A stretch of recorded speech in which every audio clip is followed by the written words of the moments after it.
Welcome back. My next guest is Nestor J. Aparicio here, always bringing the heat and the noise and all the good news here at 1570 AM WNST. Nestor, welcome in. Hey, how are you?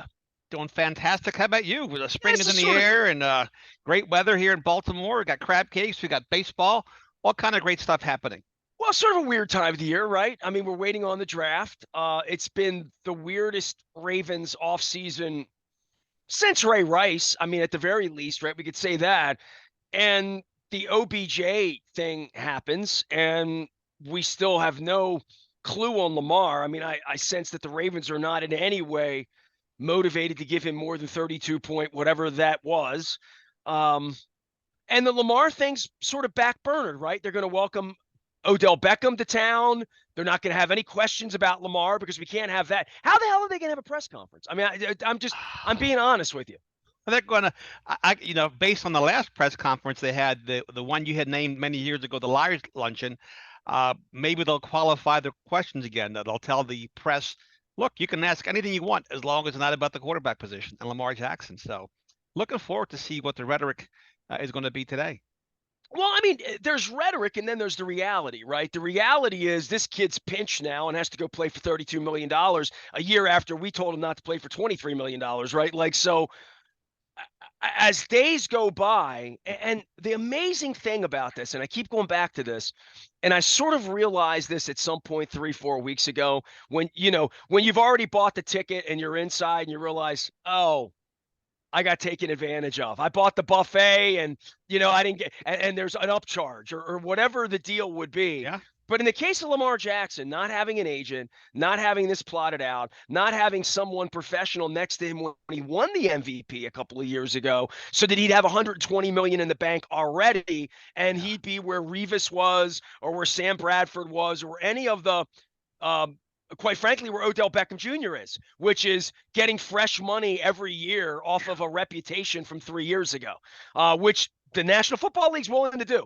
I mean, Eric DeCosta and Steve Bisciotti gave this guy $15 million when no one else was, everybody else was wait and see, and we'll see, and let's wait for the draft. This is kind of an astonishing decision this week. And if this guy doesn't catch 80 balls and they're not playing ball in January, then why did they spend $15 million on it? Because he knows Todd Monken's offense from 2019 when he had a great year, a great season. He caught 1,000 yards worth of balls, right? I So had a great year in 2019. It was a plague and two back injuries ago, and right. what's fascinating to me is I have friends of mine who are like, well, they outfoxed the Jets, and also Beckham says a condition of him coming to Baltimore was that Lamar Jackson would be his quarterback. That's ridiculous. The Jets were sniffing around. They weren't going to pay him 15 million guaranteed. He came to Baltimore. He's coming to Baltimore because of one thing, money. I don't think he cares who the quarterback is. Now, he may be tweeting out on social media. He may be hugging Lamar Jackson, but you know what? There are 15 million reasons why Odell Beckham Jr. came to Baltimore and nothing else. Yeah, and what about Bisciotti getting on the phone with him made this happen? Man. You know what I mean? Like I can't fathom. And it's one of these larger than life personalities that Harbaugh's never really wanted a part of. But I don't think he needed to. $15 million is what got the man's attention. Listen, Odell Beckham, I'm his agent. You can play with Aaron Rodgers, in New York for $4 million a year, or maybe $5 million a year, or you go to Baltimore, regardless of who the quarterback is, and make $15 million. I don't know about you, but I know what I'm doing. Why did the Ravens do this deal? Because they had to. Does this really get Lamar to play for $32 million? It may get him. Look, he's a unique guy. It may get him to show up. How about that? It may get him to show up in September, maybe. This is fascinating stuff, Bess. They have, what, OTAs the 17th of the month? I mean, come on, it's a few days away from now. You got the draft coming up. I think we may have some clarity here going forward. Maybe. Maybe not. I don't know. But I'm waiting on the WNST text from Koontz Baltimore Ford and Luke to, like the Papal smoke. You know what I mean?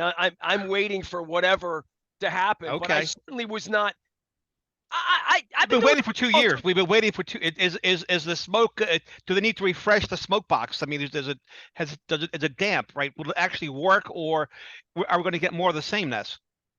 I've been doing this a long time. I don't really understand what the Ravens were doing with this. You know, I mean, if this is, if they're trying to kiss the kid's ass and make him play football, they can pay him money, right?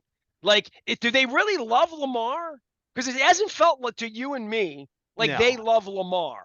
Like, but why leak out the Steve Bisciotti angle? For what? For what reason? I don't know. That was Odell Beckham that leaked that out.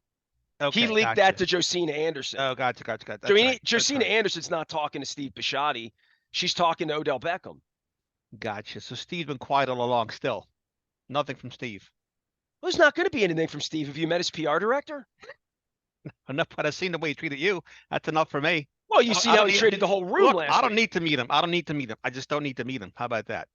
But if you're asking where Steve Bisciotti is, you have to ask, unless you have Steve's number, which I do, and Chad didn't realize I did. But you have to go through Chad Steele to get to Steve Bisciotti. So Steve Bisciotti talking is someone saying they talk to Steve Bisciotti. It's not Steve talking.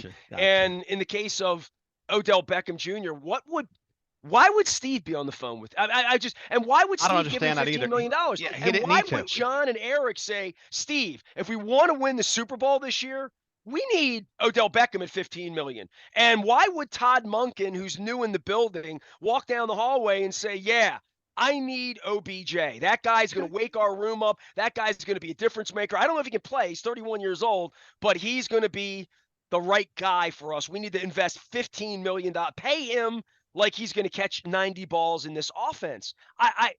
All of it's curious because I'm not convinced that Lamar Jackson's ever going to throw the ball 450 times in a season. I'm not convinced that he's ever not going to run the ball 200 times in a season for them to be successful. I'm really not. I'm not convinced that he's going to be a drop back quarterback that runs 4 to 6 times a game.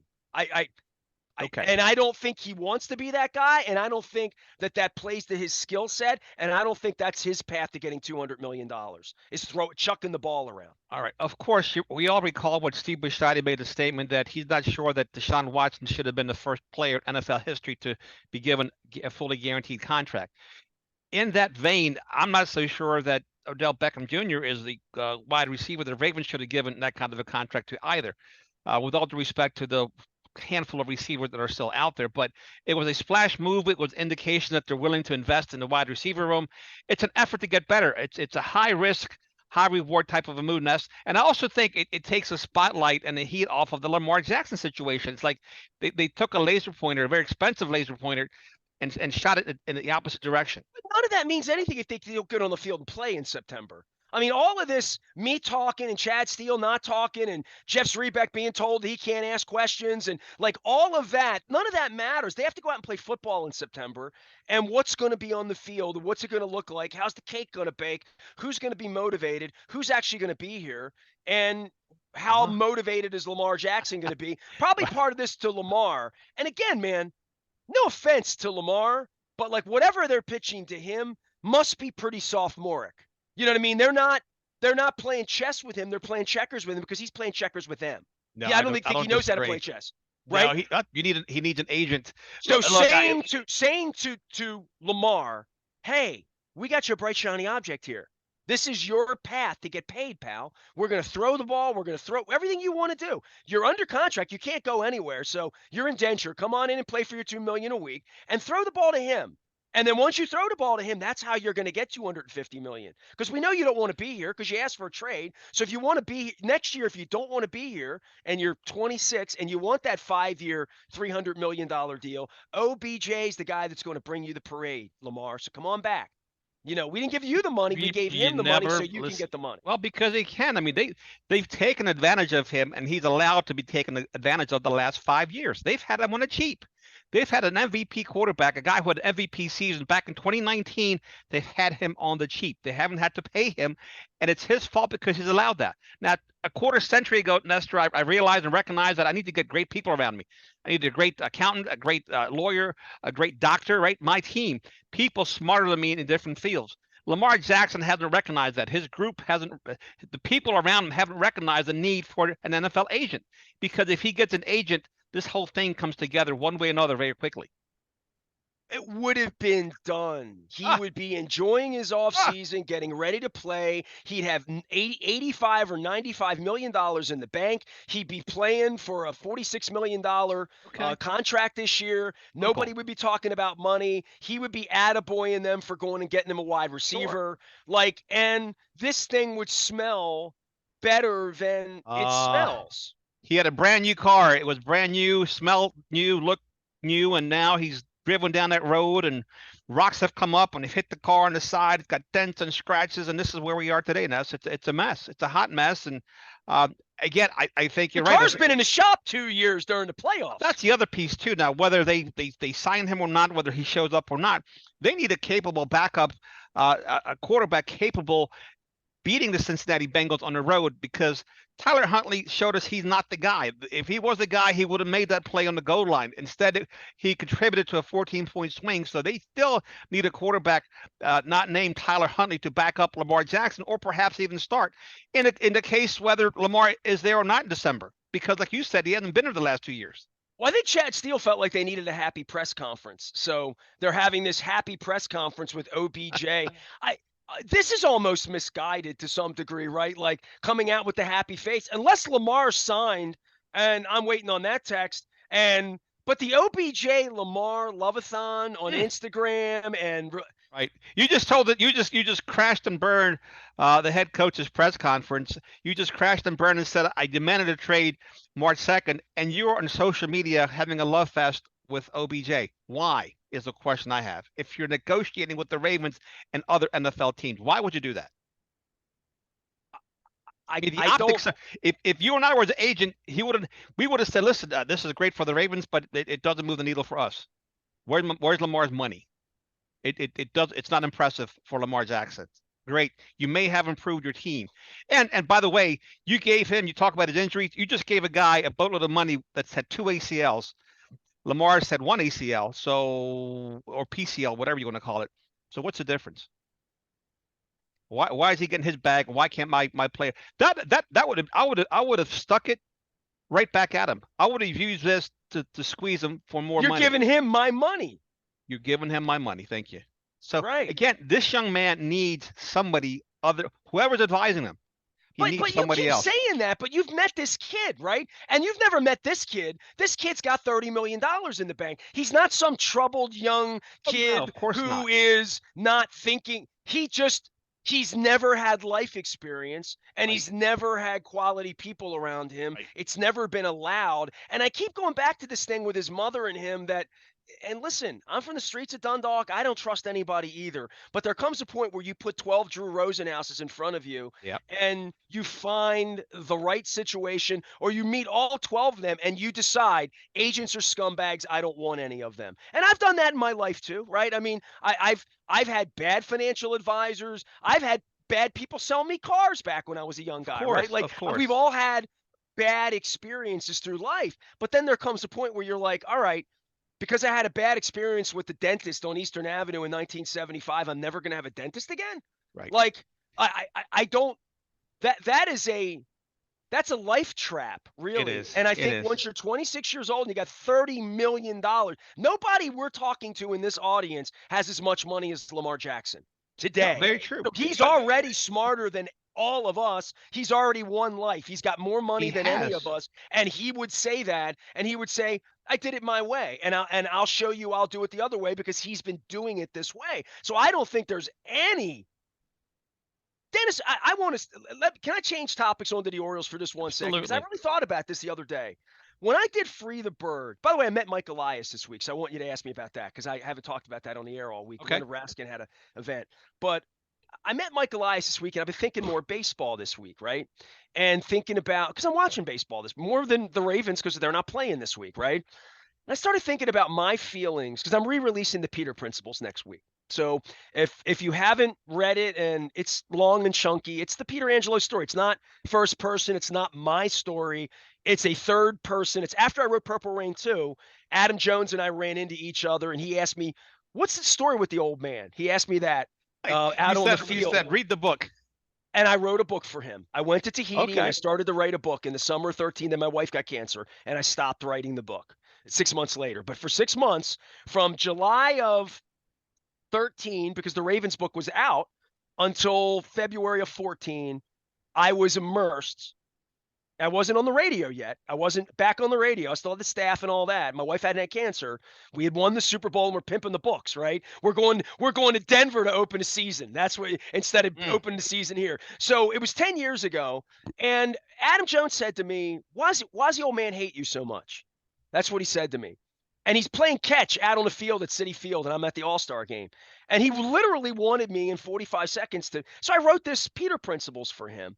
And I really thought about my background, and I was 38 years old when I did Free the Birds. I was a grown-ass man. This was not a pig trick. This wasn't a kid trick. This wasn't, a skit. This wasn't me running through the streets in my underwear. For the Free the Birds thing was a very, very literal way of me telling Peter Angelos, you're wrong, and I'm going to put people together to tell you that the way you're doing things is wrong. Dennis, I was a fool, right? Like, not about getting thrown. I don't care about any of that. But I really thought that I could sway a nasty, angry, 75-year-old, old Greek, old world billionaire to think about things maybe a little different civically in regard to the city, and in regard to his children, and in regard to his legacy, and in regard to happiness, and in regard to him being able to walk the streets a hero, he bought the team wanting to be a hero. In his own mind, he's a hero. Because when he talked about himself, he died a hero. He's eating pudding a hero right now in his mind, but not in reality, right? And I thought in 2006 there could be some sort of a wake up in doing it, that I could sway like an Ebenezer Scrooge thing, like that you could, like in the movies, change a man's heart. I could have saved you some time. I didn't know you well enough then, and I felt like I needed to do it, and one of the most proud things I've ever done is try to recruit a city to do something important, And here we are, 17 years later. I'm still bagged out. They've made $1 billion since then. Everybody has just given them money, and all they've done is take it. And now John Boy's out doing his thing, parading around, waving, doing the Papa wave, and they've won nothing. And they're 500 again this week, right? So, like, at least he's visible. At least he's getting out, and at least you see him at the stadium. He's smoozing with people. At least there's a face now with the Orioles in terms of ownership. And the first words out of his mouth were lies, lack of accountability. Okay, but at least he's out there. Okay. Give him a little. I'm trying to give him a little credit here. That's all. I'm giving him a little credit. TJ Brightman fist bumped me the other day, and I didn't say a word to him. But I'm going to be out loud now about how there were 4,000 people at the ballpark on Wednesday night. And there were only 12,000. They announced 12,000 with Grayson. It looked more like 9 or 10. But like, they're as hopeless as they've ever been in regard to selling what they've got. Like, I mean, literally, opening day was nice. I mean, I was part of their biggest I was crowd there since too, 2018. but when are you going back? Soon, I hope. Yeah, I'd like to go back soon. If you and I start going back soon, then they've done the right thing, right? I had a great time. I like all the new changes with baseball, with all the new rules. I like the players. But tell me about Mike Elias. I want to know about your meeting. No. But I want to bring this Angelos thing to Lamar. Okay, go ahead. So here I was as a 38-year-old man believing that I could use a radio station and 50,000 people to tell Peter, and all he did was call the SWAT team and was trying to put me in jail, right? So 17 years later, they have $1 billion. I've learned my lesson, right? But my lesson in this is my lesson to you, which is, you think Lamar Jackson's going to change now? He's got $30 million in the bank. He's right. He's online to make $32 million more this year. The fact that he doesn't have $150 million in the bank, that's not his fault. That's Steve's fault for not recognizing his talents. He wants to be a billionaire, and he's got a plan of getting there. I would think. I don't know. Not a very good plan, according to leaving money on the table. Leaving money on the table at the peak of your career is not a good strategy for becoming a billionaire. That's what I can tell you. I just don't think that people change much. They said the hardest thing in the world is change people, right? It's way harder to change them once they're comfortable. It's hard to change yourself, but at some point you need professionals around you. I get people all the time that come here and the referrals and like, okay, sell me a car. And I tell them, you don't want me selling you a car. I have people in the front line who know more about the car. It's like I feel like I'm the owner of an airplane company, but you don't want me flying the plane. I have a different skill set. And that's what I tell folks. Everybody's got a different skill set. And so Lamar Jackson's skill My set is dentist doesn't clean my teeth. He's right. not right. He's not a dental hygienist, Correct, right? Literally, correct. That's right. not his skill set. He's got a different skill set, and he would probably do it if he needed to, but he doesn't have to. That's not his skill set. That's not what you get paid for. So in life, we need the best professionals to take care of us. You surround yourself with your team that helps you get through life. People that add to you, not take away from you. But my point on the Angelos thing was it's hard to change people. So Oh, Mike Elias, you can't change yourself. Never mind. We can't change ourselves. You can't change the stubborn old Greek. I'm 59. You couldn't. You at 38, you couldn't have changed me. Okay, I mean I understand that. So what's going to change Lamar look at the Jackson? movie. Look at the movie 300. Right. Give me your weapons. Leonidas said, "Come get them." You said to Angelos, "Sell your team." He said, "Come get it." I mean, that's the way it goes. It's the culture, man. That blood is very hot.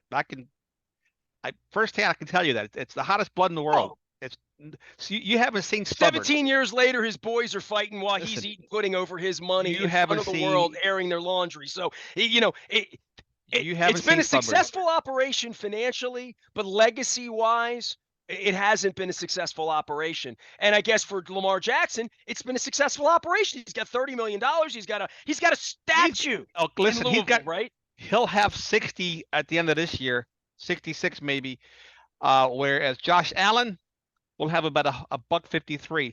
That's excluding endorsements for other player, and I can guarantee you that Josh Allen's endorsements in Buffalo particularly are through the roof versus what Lamar Jackson's had. I know they are because I landed at the Buffalo airport. I went to Toronto back in November. Right. He's on every billboard. He's selling cheese, pasta, cars, bars, there you go. guitars. He's selling it all. Glad you share that. So the difference between those two right now is $100 million. And they were both first-round draft picks. Now, we know Lamar got drafted 32nd overall, but Lamar still, outplayed him.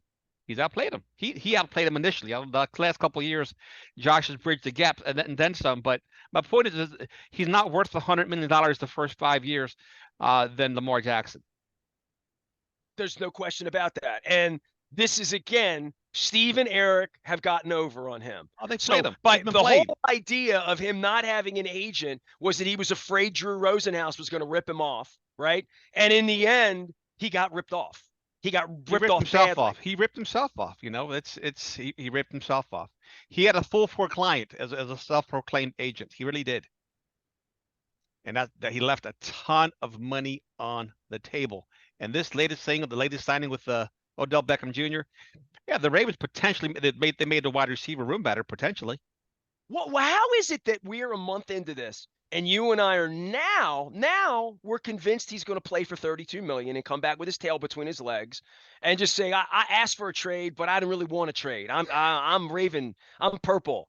You know what I mean? Like, how does he come back after all of this and come back and play for what would be league minimum, really? The entire gym sales are up. He sold 4 this week, so he's doing well.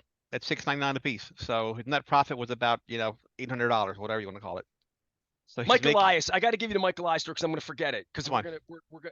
So I got invited to the CEO luncheon, Baltimore CEO Club. It's up in Hayfield. It's Monday. Elias did this like 5 years ago when he first got the job. And I was going to go that day. And for whatever reason, I didn't go. It was years ago. And he showed up on the docket a month ago. And I kind of wanted to go and hear him out, whatever. And I went. And he was actually very polite to me.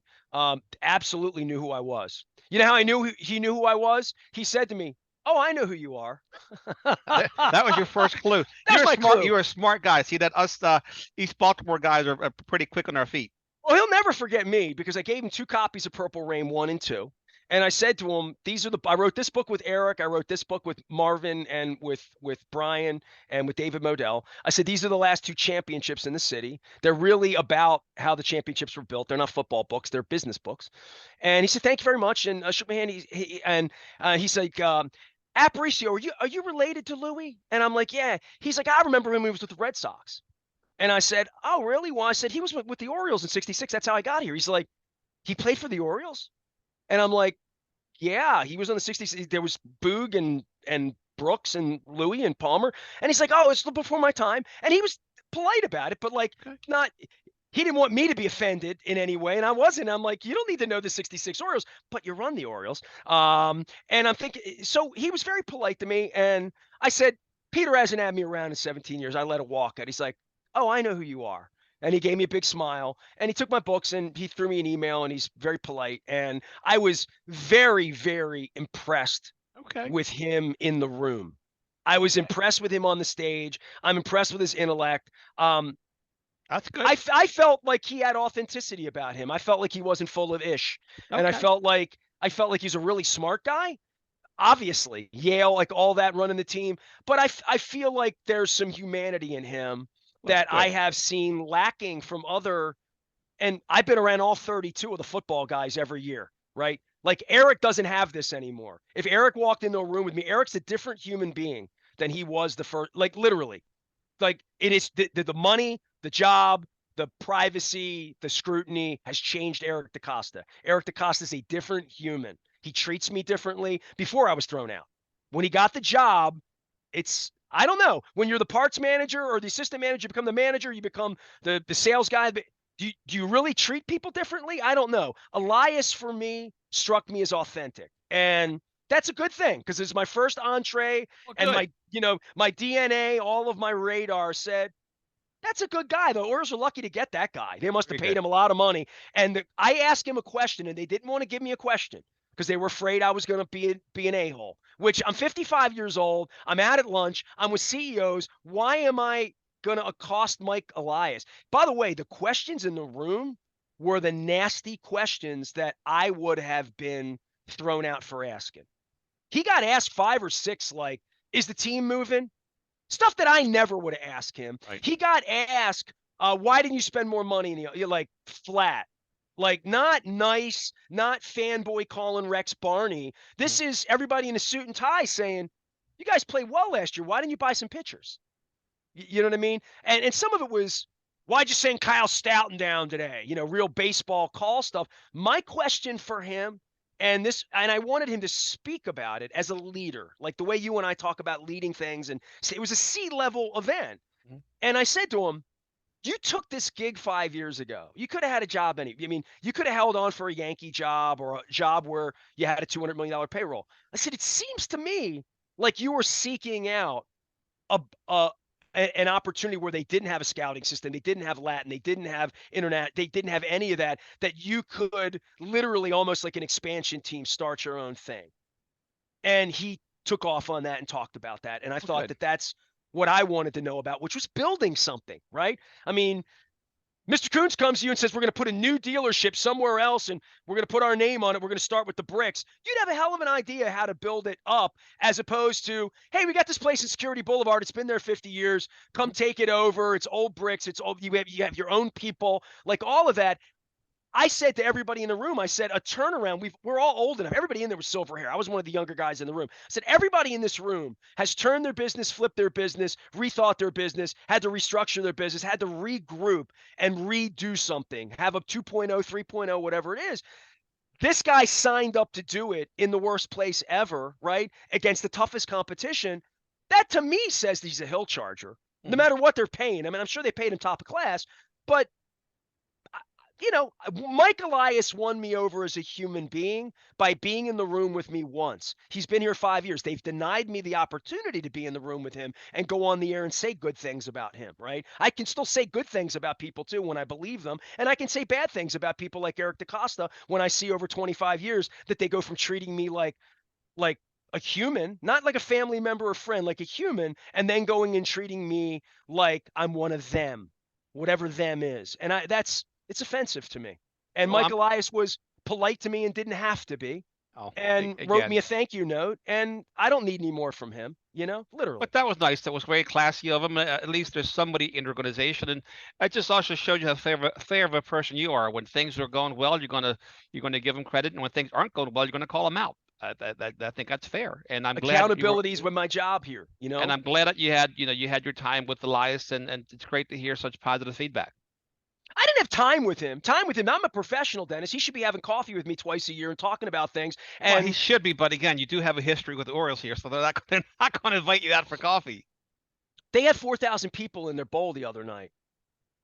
You know what I mean? Like, Could have had my 4,000 listeners are all still here. The ones that hate me come longer and write nasty things about me and say they saw a cockroach in my restaurants. And, like, they're all still there. I'm still here. And your place is empty. Yeah. Help me help you. Yeah, I hear you. I hear you. It is Look, what it is. All right, But I'm a listen. bad guy, Dan. We all know that. Hey, someone's got to wear the black hat around here. But listen, I'm a troublemaker. I appreciate you and your insight and your thoughts and your intellect. Appreciate the time on our show. By the way, last thing I never said to Elias, and I do want to say this out loud, and I didn't say this to him, but I did say it to Duquette at one point, which was the reason I did the walkout is so that they would get somebody competent like you in here to run the place. Okay, there you go. You know what I mean? That's the truth. I did that walkout so we could win again. That was the idea. The idea wasn't to burn Peter's house or Johnny Boy or Lou. The idea was the city is struggling. Are you a part of this? And 17 years later, I would still ask that question. I really would. The city's struggling now more than it was 17 years ago. No question about that. So that's really at the heart of it. That's the Baltimore positive part, that when they do well and do right, they're making money even when they do poorly and do wrong. It's true. The Orioles have done a lot of poor and a lot of wrong, and they've made money. But the greater good is there's 4,000 people on an 80-degree night down at the ballpark, and that's not good. They have left a lot more money on the table than Lamar Jackson has. I'm here to help them. I've been here to help them for 31 years. They can see it as constructive criticism. You know what I mean? Like, literally, I feel like that's what I've been the whole time. I don't think I've been unfair ever. And, so from Mike Elias, I've had more conversations with Mike Elias this week, with the Orioles this week, than the Ravens. So go figure that out. With that, we'll take our next break here. There he goes, Nestor J. Aparicio, 1570 AM, WNST. Back right after this.